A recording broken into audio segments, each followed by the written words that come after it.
Welcome and thank you for coming out today. Can everybody hear me okay? Okay.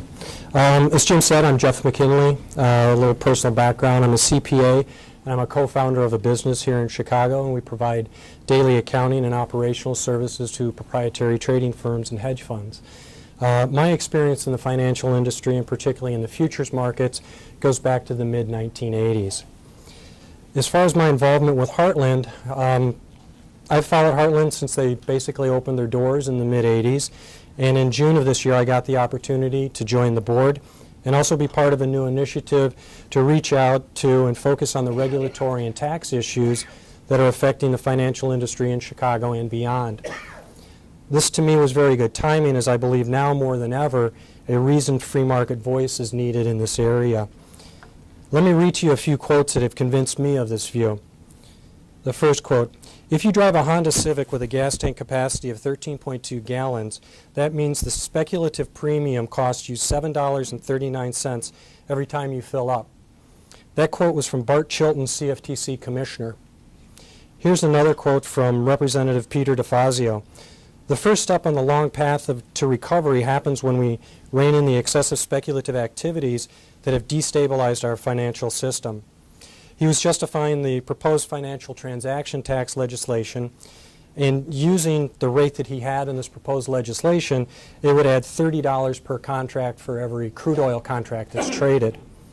And one last quote: "One of the major factors driving these high prices of gas isn't getting enough attention: excessive speculation in the commodity markets." That was from Senator Carl Levin, who supports, in my opinion, a misguided carried interest legislation. Following this line of reasoning, Chilton's reasoning, he would need to credit speculators for driving the price of natural gas down by over 50% since 2008, which translates into lower electricity prices for the general public. He also fails to mention that the same fill-up of the Honda Civic in Chicago includes over $10 in federal, state, and local taxes, around 80 cents per gallon. And more importantly, DeFazio needs to fully understand that the tax that he has proposed, by some studies, would completely eliminate 100% of the trading volume in multiple U.S. futures markets. Milton Friedman once said, "Private enterprise has no press agents. The free market has no press agents. But the government has a great many press agents." We at Heartland are here to play a role in being the free market's press agent, to bring clarity and another point of view to the discussion. Heartland covers many different areas, from healthcare to education to the environment, among others. Overall, we have nearly 200 academics, professional economists, and other policy experts who serve as policy advisors. Our initiative in the area of finance is housed in the Center for Finance, Insurance, and Real Estate, or CFIRE for short. Besides addressing issues affecting the brokerage firms and investors, such as today's talk, we have produced research on government's involvement in the mortgage market, issues related to student debt, and the economy in general, just to name a few. I've personally written on the carried interest in the financial transaction tax issues.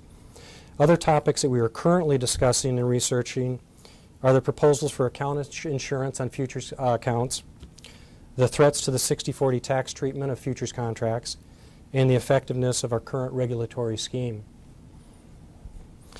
To continue to be effective in reaching our goals, we do need your help. We are a donor-supported organization, so financial support is always welcome, but we also need your involvement. From simply corresponding with us to give us your input so we know what issues are affecting you and what's important to you, and getting an inside industry critique.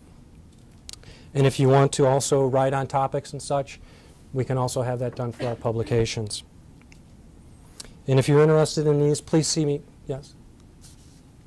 I'm having a little trouble hearing up. I didn't know. Oh, is that better?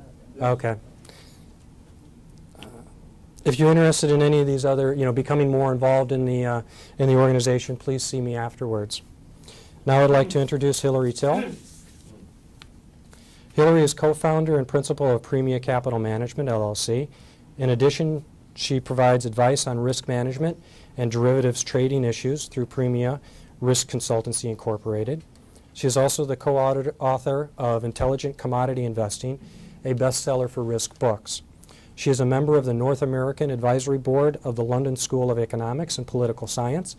She serves on the Commodities and CTA's Curriculum Committee of the Chartered Alternative Investment Analysts Association. She is a member of the CAIA's Exam Council and is also a steering committee member of the Chicago chapter of the CAIA. In addition, she is a steering committee member of the Chicago chapter of the Professional Risk Managers International Association, a fellow at the Arditi Center for Risk Management in DePaul University's Finance Department in Chicago.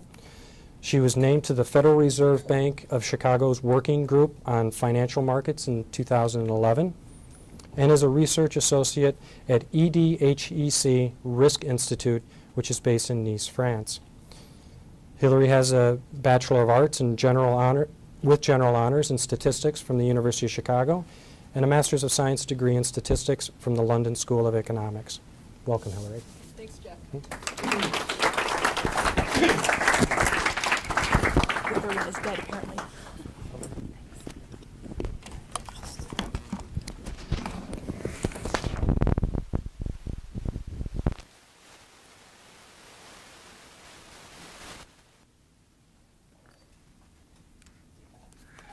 Okay, so let's see. Is this working okay for people being able to hear me? No problem. No problem. Great. Okay, so this afternoon I'm going to briefly cover the MF Global collapse. And the structure of my brief presentation is as follows. I'm going to provide a narrative on MF Global's collapse. I'll briefly discuss some lessons learned from this debacle. And one of the things, I'm a proprietary futures trader. The aspect that's actually most interesting for me is looking at what due diligence could have been done early on to understand that it really did appear that the firm was heading inexorably for bankruptcy. Okay, so on last October 31st, futures market participants were caught off guard when MF Global filed for bankruptcy. And as we later found out, the episode educated industry participants that the customer protections in our markets are a bit more ambiguous than expected. But there are a number of reforms, some of them I'll cover, and some that are ongoing, that could be undertaken to prevent future MF Globals. Okay, just briefly to provide some background on this firm. Before the bankruptcy filing, MF Global provided execution and clearing services for exchange-traded and OTC derivatives products, as well for non-derivative foreign exchange products and securities in the cash market. They were a niche player on Wall Street, but they were a force here in Chicago on the Chicago Mercantile Exchange. They had 3 million futures and options positions for customers with a notional value of more than 100 billion. And the customers made up 28% of the volume, or the trading volume on the CME. Well, I actually think the story starts in July 2007. Prior to the firm's spin out from its parent company in July 2007, I would characterize the business of Man Financial, the predecessor group to MF Global, as dull normal. But during the spin out of MF Global, its parent company, the Man Group, burdened MF Global arguably with an enormous short-term debt load, which is documented in MF Global's financials. And this spin-out occurred just before the onset of the global financial crisis. So if you read press reports from 2008, it did look unclear how the firm would successfully be able to refinance its short-term debt. But it was successful in doing so by the end of 2008. Now, an issue for MF Global is that its business model became in jeopardy during the compression of yields available in fixed income investments. so much of the information is publicly available on the SEC website, EDGAR. And so this is an extract from a 2011 financial document on EDGAR. And we can see that after the spin out, the firm basically only generated losses. As a futures commission merchant, the firm had strongly relied on income from the investment of customer collateral for its profitability. And for those that are not futures market aficionados, an FCM is allowed to credit back to customers only a fraction of the income the FCM earns on customer collateral. All right, so in 2010, the firm hired John Corzine as its chief executive officer. And the background of the new CEO included a stint as CEO of Goldman Sachs, 4 years as the governor of New Jersey, as well as a partial term as U.S. Senator. But as a client of if anybody that was a client of MF Global, probably more to the point, is in congressional testimony in December 11th, a few weeks after the firm went bankrupt, the CEO admitted that he had little expertise or experience in the operational aspects of the firm that he was running. So the CEO's plan was to eventually convert the futures broker into an investment bank. And rival firms have said that this is a near impossibility. The CEO devised a strategy to enter into a large-scale leveraged proprietary trade on 5 peripheral European bonds in an apparent bid to assure the firm's profitability in the face of a challenging environment for its business model. And on slide 9, I include an extract from the bankruptcy trustee report of June 4th. And we can see that the exposure that MF Global had to the European bond market was more than looking at Morgan Stanley and Goldman Sachs' exposure combined. Okay, so it's the end of October 2011. In rapid succession, the firm experienced a credit downgrade and announced worse than expected earnings, leading investors, clients, and creditors to doubt the sustainability of the firm's business model. At that point, the firm rapidly attempted to liquidate some of its bond debt, attempted to meet additional margin calls that resulted from this ratings downgrade, and attempted to meet customer redemptions as clients left the firm en masse. One of the just amazing things, if you're a writer on financial crises, is how much information has been made publicly available in congressional transcripts and as well in the recent trustees report. Before hearings, or during hearings before a U.S. Senate committee in April 2012, the CME's chairman, Terry Duffy, pointed out that MF Global's bankruptcy trustee had said the company had a liquidity crisis and their increases went from $200 million to $900 million on their margin calls. And again, quoting from Mr. Duffy, that money had to come from somewhere. If there's a liquidity crisis, where's that money coming from? Well, the answer was definitively supplied in the trustee report of June 4th. It's very well written. It's on the internet. And unfortunately, the money had come from futures customer accounts. So returning to the narrative of MF Global's final week, by the early morning of Monday, October 31st, regulators, both in the United States and in the UK, were losing confidence in the firm when it was unable to reconcile its books and satisfactorily explain why there was a significant shortfall in the firm's customer segregated accounts. And I guess one reason this event was so shocking both to regulators and industry market participants is this shortfall at the time was without precedent in the history of the futures markets. So it's the early morning of October 31st. The assumption before the unexplainable shortfall in segregated accounts occurred, The assumption was that MF Global accounts would be, and money would be moved to a solvent FCM. But given the shortfall in customer segregated accounts, a potential deal for another firm to buy MF Global collapsed. Okay, so then what happened?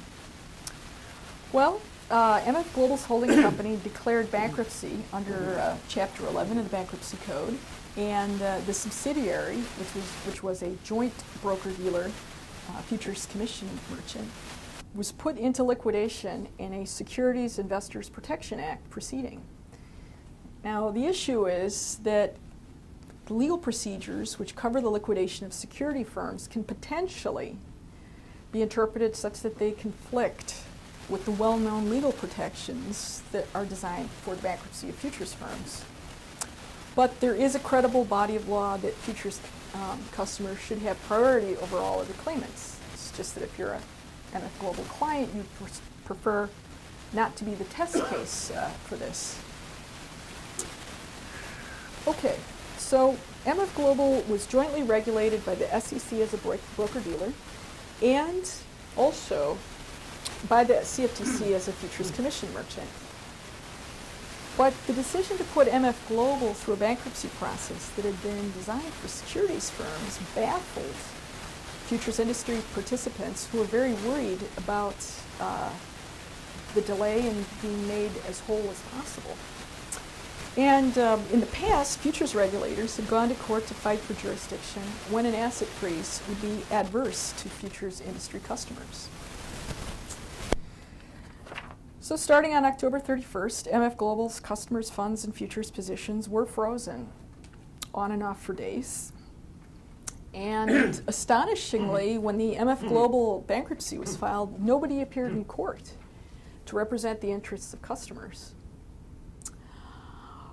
or to contest the filing under SIPA as opposed to a filing that explicitly covered procedures for futures firms, or to oppose the claims of creditors whose interests were directly adverse to customers. But in a way, you had a let's roll moment. Happily, stepping into the vacuum, two Chicago futures industry participants quickly created a grassroots organization to represent the interests of futures customers in ongoing proceedings. This grassroots organization is the Commodity Customer Coalition, and the last I read, they have more than represent or included within the coalition more than 10,000 former customers of MF Global. So in looking at this case, I thought, well, you know, maybe this is the good part of the story that we have to remember. That this is the true lesson of MF Global. Ultimately, we're reminded that we do not and cannot rely on perfect regulators for our markets to work. And I'd say, as an aside, since 2007, there was lots of publicly available information where one could see how shaky the finances were of MF Global, both on the SEC website, Edgar, and in reviewing the quarterly filings, and also information from the CFTC. In the spring of 2008, you construct some ratios from financial information that the CFTC provided on its website. You could see that at least under one metric, MF Global was the 6th weakest of all FCMs in the United States. Okay, so let's see. I guess you know, some of the stuff is actually sort of regarding MF Global is kind of incendiary from a political angle. So what I'll do is I'll just quote from the June 4th bankruptcy trustee report. And that is that the actions of management and other employees, along with the lack of sufficient monitoring and systems, resulted in FCM customer property being used during the liquidity crisis to fund the extraordinary liquidity drains elsewhere in the business, including the margin calls on the European sovereign debt positions. In April 2012, the MF Global Incorporated trustee announced on his website that he believes there are claims that he can assert against certain responsible individuals in MF Global's holding company and operating subsidiary for, amongst other things, breach of fiduciary duties owed to both the operating company and its customers And also violations of the segregation requirements of the Commodity Exchange Act. All right, so there are actually a lot of lessons from the MF Global collapse. I'll just summarize some of them. And also, this is an ongoing story. Just about every other day, there's a new potential reform being announced. But clearly, futures customers can lose some or all of their collateral during the collapse of FCM. I had originally written this last spring, and this was made clear later with the Peregrine financial fraud. I personally, and this might be controversial, I'd argue that all customers should do their own due diligence on their FCM. And I hope I'm not being too flippant, but I would never rely on the kindness of strangers. It's your money, you need to do due diligence. A government or self-regulatory body should receive direct reports from custodian banks that hold customer futures margin. This is currently done in China.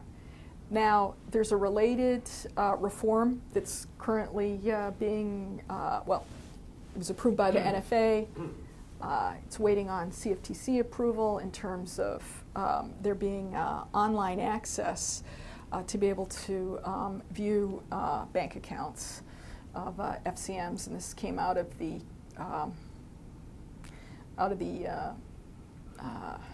problem with the 20-year fraud of Peregrine Financial, which would be sort of analogous, but not as direct as point 3. I like point 3 because it's kind of Ronald Reagan, trust but verify.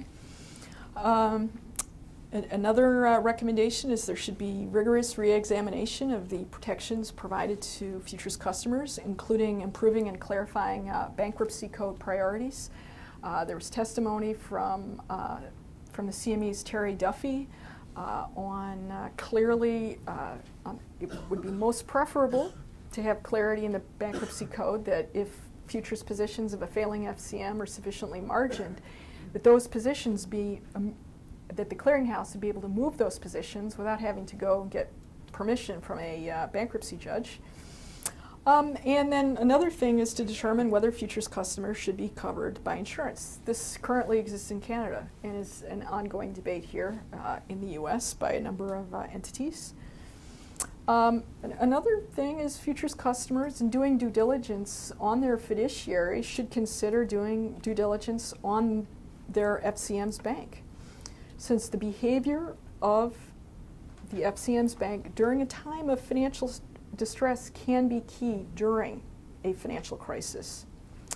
And lastly, as occurred in 2008, just if this is especially relevant for me, I'm a proprietary futures trader. It's my money, it's my business partner's money at risk. One lesson that we've found is that during times of widespread financial distress, assumed legal protections can potentially be tested, and sometimes themselves be quite tested. And if you'd prefer not to be a legal test case, you figure out how to sort of avoid those situations when you find out that the protections are ambiguous. Okay, well, what's the conclusion? I have to say that the authoritative narrative has to wait because, well, all the official investigations have not been concluded and documented. Granted, there was an article recently in the New York Times on the status of the investigations, but unnamed sources were quoted, so you know, I'm hesitant to quote from that article, given that no sources were named. And also, we have to wait for the priority of claims in the bankruptcy proceedings to be fully litigated in both the U.S. and U.K. courts. But obviously, I'd hope that someday when I do this presentation again, that the final narrative will be one where U.S. futures customers receive as much of their money, as close to 100% as possible, however this is achieved. I'd be happy to take questions.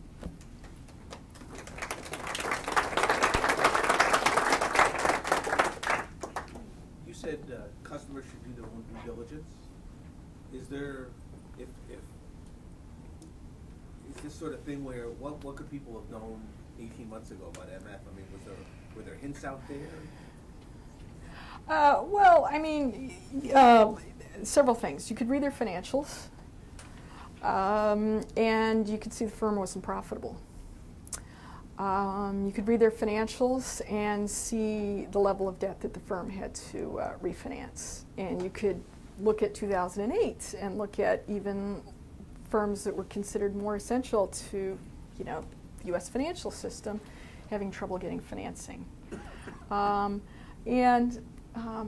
In my experience, when actually I was seeking legal advice in 2008, what happens when an FCM goes bankrupt? And the answers I always got were, don't worry about that, that never happens. And so I don't know if it's a personality characteristic on my part, but I found that's like an answer you ignore, that you know. And what I eventually found was, and this was in spring of 2008, that the Bankruptcy Code and the Commodity Exchange Act conflict. And so what the answer at the time was, regulators and exchanges knew that, so they move positions and money before a firm goes bankrupt, so that you don't then sort of have these legal test cases happening. And so this is what had happened with Refco 2005, and this is what happened with Lehman 2008.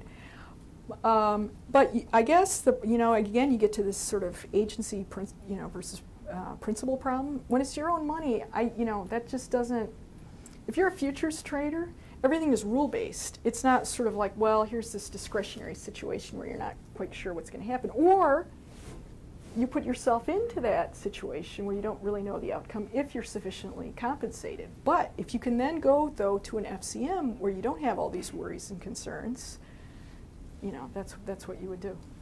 Hilary, don't you think there's, I don't know how you feel about it, a little bit of difficulty as far as individuals being able to do their own due diligence on FCMs, in the sense that for some folks, financial statements are Greek, and also that, for example, when they file their audited 1FRs, the portion that includes the income statement they could file as confidential, could only be accessed through Freedom of Information Act, and FCMs are not required to provide their financials to the investors or the customers. The customers have to seek that on their own.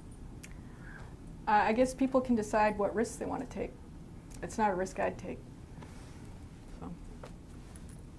Is there, would it be defensive to trade through a Canadian firm?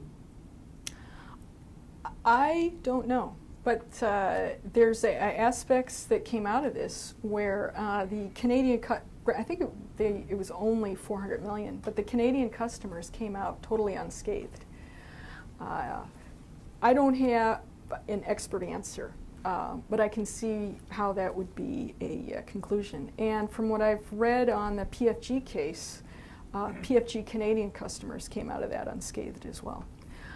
Also, there was an article in the Washington Post where it noted, and I assume this to be accurate, that in Canada there's more restrictions in terms of what you can do with what an FCM can do with customer money. So it is, I guess there's two conclusions. One, I could see how that would be something that would pop into my mind. The other is for us to look at sets of rules that have worked and see what we need to do. So, for example, look how they've structured things in Canada. Along the same lines where you said, you know, do your own due diligence and maybe not rely on the regulation. Who were their auditors, and you know, did they miss something? Are they partially at fault? Are they liable in some way here? I don't know. I think the information was massively available in transparent sources, and so if people choose to read the stuff, then caveat emptor. They got a clean opinion from somebody. Well, what you saw, the firm was, they documented that they weren't profitable for years.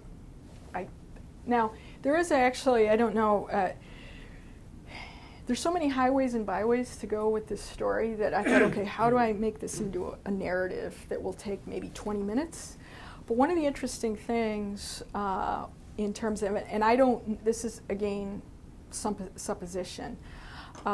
So like, how did the firm kind of bump along and then boom, 1 week later it's gone? And there's kind of like two things that looks like happened. And I don't know if the auditors pressured MF Global on this. Again, so sort of inference, hypothesis, you know, guess. But why were the earnings so terrible on, I think it was October 24th? Why was that a shock? They had to write off what are known as tax-deferred assets. And there's a Forbes article on this, and the tax-deferred assets were 100 million plus. So if you write that off, that means you don't have any visibility that you're going to be sufficiently profitable that you can use those the losses that are termed tax-deferred assets. So it could be that, I mean, I don't know, and this is for further investigation, but it could be their accounting firm were the good guys in pressuring MF Global, like, look, that's not really an asset, show us the evidence of you guys being profitable, that this should, being able to use past losses to defer future taxes can no longer be the case. There's so many implications of this once you follow through the logic of MF Global, because if you're, well, wow, if they wrote off these tax-deferred assets, that means there was like not really visibility that they're going to be profitable. So then the choice to put MF Global in Chapter 11, which my understanding is what you use if you think something is salvageable in an ongoing business, yet they wrote off the tax-deferred assets, i.e. no visibility for profitability, so then why wasn't the entity put into Chapter 7? But anyway, that'll be, I'm sure, the subject of lots of business school case studies. Another thing, if I'm permitted to just absolutely sort of go off, is I thought MF Global was going to go bankrupt in 2008 when you saw what their financial situation was. So I didn't understand how that would be the case. And so eventually, one possible explanation is looking at aspects of the of Chapter 11 of the Bankruptcy Code that gives super priorities to OTC and repo counterparties. So a counterparty is more willing to potentially, this is a Harvard Business School case study, to potentially extend credit to an entity it otherwise wouldn't, because OTC and repo counterparties have a safe harbor in being able to keep collateral that other types of entities are not allowed. So one part of the narrative is to look at the knife edge financing that occurs because of the safe harbor rule in Chapter 11 of the Bankruptcy Code, where you have a firm that it looks like everything's going normal and then it's gone. This is not my area, so I just glanced at the Wikipedia page on MF Global this morning. I read a couple other articles, and I live by Wikipedia, it's usually right. So I'm looking at it and I see John Corzine, his name appearing. He might be indicted, other people might be indicted. Of course, he's connected, you haven't mentioned President Obama. He's one of Obama's people, I don't know, and I can't get past the political aspects of it. Also think about Enron and Bernie Madoff. To me, it seems like a simple case of fraud. The owners should lose their money. And it comes back to the one thing I do agree with President Obama is this transparency. It's a great concept, although he hasn't done it. It's where's the transparency? So my question is, what I would like to see, I'd like to see John Corzine run out of town. I'd like to garnish all his money.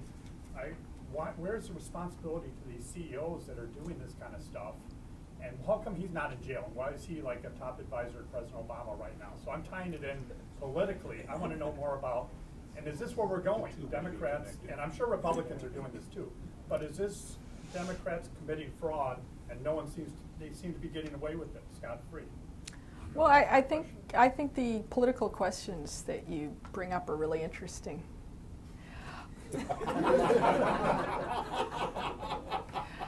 Well, okay. So this is a picture from Edgar Degas. This is I always like this one. It's a reminder. There's a segue here. It's Cotton Traders from 1873. It was Degas' family and uncle. Brothers. This was just before the Depression of 1873, just before that went bankrupt. One of the key scandals in that era was the Credit Mobilier railway scandal, with very politically connected people involved. And you can read about it. There's New York Times articles archived on the internet. And apparently nobody politically connected was prosecuted for that fraud that helped contribute to the 1873 Depression. So what I'm hoping is that we do not have a repeat of what's already happened in American history. Some of your recommendations seem to suggest an absence of competition or market responses, or perhaps a lack of faith in you in the market.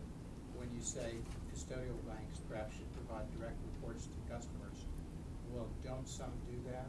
And wouldn't that be a competitive advantage?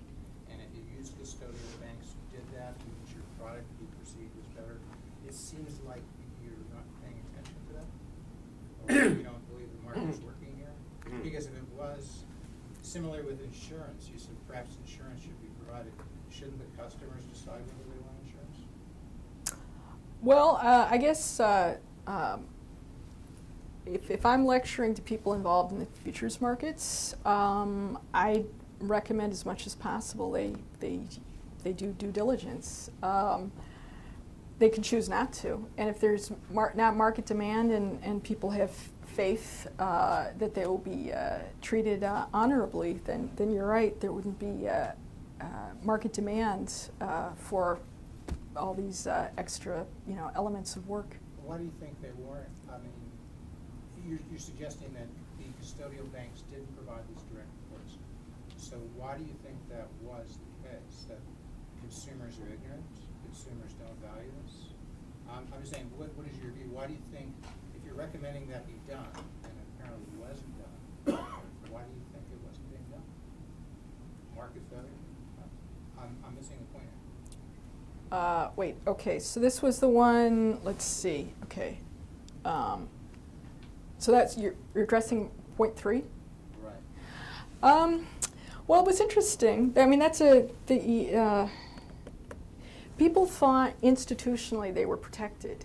They didn't understand that they were protected because of the past quality of regulators.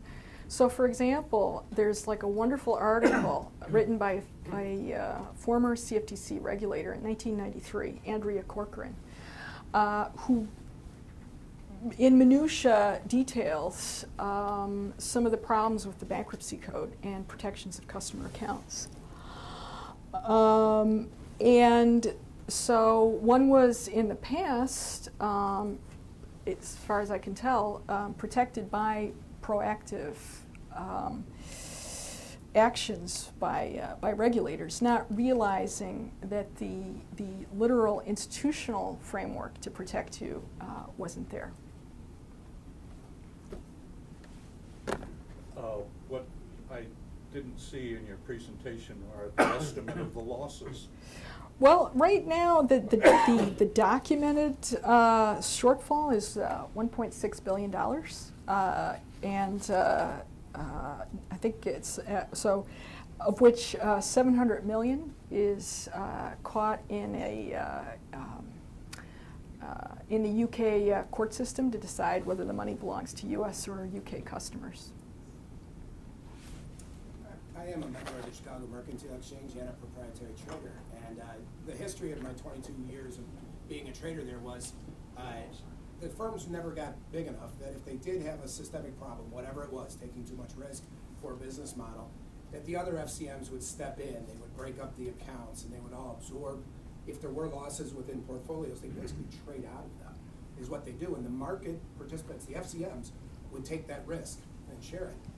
I think there's an issue here of too big to fail, and also regulators not doing their jobs, exposing, or there's fraud. I don't know where the middle ground is. So like to your point about fraud. So it was an implicit guarantee to us, and I still maintain an account and have it in a very opaque firm because it's closely held. So I don't get to see the information that you were talking about earlier. Although I just had lunch with the CEO the other day, and he said every other month's been good. I guess there is something. But what I wanted to say was because this organization, or this group, had such a large presence on the exchange. I mean, they were almost 30%. Look, it was a 12% decrease of trading immediately after, because their funds and their trading ability were just restricted. I just think it's also an issue of they're too big to fail, and that the regulators weren't able to either A, keep an eye on their positions and disseminate the information, or B, it was outright fraud. And that is somewhere as a consumer, I don't know where I would be able to be defensive there. And how could I take care of my own funds now if the firm that's backing me, who used to buy treasury bonds, now they're buying foreign debt? So as a consumer, I'm not sure how to react to that. Well, yeah, I mean, the trustee report has all the emails that document the, I can't even remember, they don't use words like check kiting and looting. I'm trying to remember what words they use, but intraday loans from customer accounts. So the June 4th trustee report exactly documents the breakdown in fiduciary responsibility. You mentioned insurance. I have no faith in regulatory reports, so I just want to ask about insurance. If I could buy insurance, aren't they going to do my due diligence for me? They're going to insure it. Do you think that they're going to do the due diligence? Because I just covered my risk. Well, right. I mean, if you have insurance, then yeah. I mean, you would. Yeah, but I mean, aren't the insurance companies going to do the due diligence? They're going to stay with us. I would assume so.